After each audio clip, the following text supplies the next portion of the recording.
ఇక తన రాజకీయ జీవితం తెరిచిన పుస్తకమని వరంగల్ పశ్చిమ ఎమ్మెల్యే రాజేందర్ రెడ్డి అన్నారు. బీసీ ఐక్యత అంటున్న మాజీ ఎమ్మెల్యే వినయ్ భాస్కర్ ఏ ఒక్క బీసీ నేతనైనా ఎదగనిచ్చారా అని కాంగ్రెస్ ఎమ్మెల్యే ప్రశ్నించారు. తాను రెడ్డి అయినప్పటికీ తన చుట్టూ మొత్తం బీసీ నేతలే ఉంటారని చెప్పారు.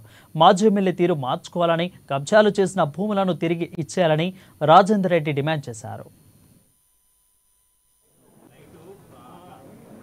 ఈ ఫోటోలు పెద్దమ్మగడ్డ మీద దాడి చేస్తే శ్మశాన వాటికలు అన్ని కూలగొడితే ఇప్పుడే కొత్త కూలగొడితే నేను పోయింది అక్కడ కూలగొట్టిన 10 నిమిషాలలో నేను పోయినా ఇప్పటి వరకు నువ్వు పెద్దమ్మగడ్డకే కూలగొట్టిన కాడికి వెళ్ళి నేను వద్దనుకొని పోయినా ఇలా అధికార పక్షం పోవాలి, నేను పోయి ఏం చేస్తా, వాళ్ళని తీసుకుపోయి ఎమ్మెల్యే తీసుకుపోయి అని చెప్పినట్టు నేను కూర్చొని నాకు వాళ్ళకి ఆ మాటలు చూడండి.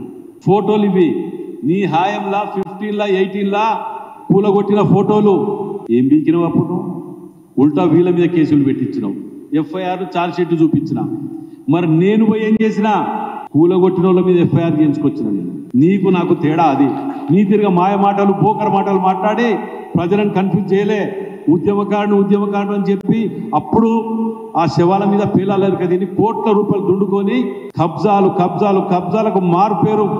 ఇలా హనుమకొండ వరంగల్ వెస్ట్ నియోజకవర్గంలో కబ్జా కోరు, గుండాయిజం, రౌడీజం ఎవరు అంటే ఏకైక వ్యక్తి పేరు చెప్తారు, అది వినయ్ భాస్కర్ అని. నువ్వు నా చరిత్ర గురించి మాట్లాడుతా అంటున్నావు కదా, నీకు ఒక్కటి ఫైనల్గా చెప్తాను. నేను ఈ సెల్ ఓపెన్ చేస్తే బిడ్డ ఒళ్ళు దగ్గర పెట్టుకో. ఇక గుండాయిజం రౌడీజం అనేది కడుపు మండిన కంటే పెద్ద గుండా ఉన్నాడు, కడుపు మండిన కంటే పెద్ద రౌడీ ఉన్నాడు అనేది గుర్తుపెట్టుకో. మీరు రక్తం తాగమరిగి, డబ్బులు గుంజుకమరిగి, కబ్జాలకు మరిగి, బలుపులెక్కి ఈ వ్యవహారం చేస్తాను. మరి మాకు కడుపు పంట ఎట్లుంటుంది అనేది, కడుపు పంట కంటే పెద్ద క్రిమినల్ ఉన్నాడు. నేను ఈ సెల్ అనేది మీ ముందు చెప్తున్నా. నేను ఇది ఓపెన్ చేస్తే నీ పార్టీ సస్పెండ్ చేస్తుంది, పర్మనెంట్గా మెడ్రాస్కు షిఫ్ట్ అవుతావు బిడ్డను.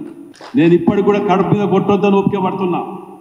మార్చుకొని పద్ధతిని, కుటుంబంతో మంచిగా బతకండి. ఇప్పటికైనా నీ ఎంబటున్న వాళ్ళు కూడా చెప్తున్న దొంగల కన్సర్లకు బిడ్డ, మీరు అందరు ఎక్కడెక్కడ ఎవడెవడ కబ్జాలు ఏమేమి చేస్తున్నారు అన్ని తెలుసు, లైవ్లు ఉన్నాయి.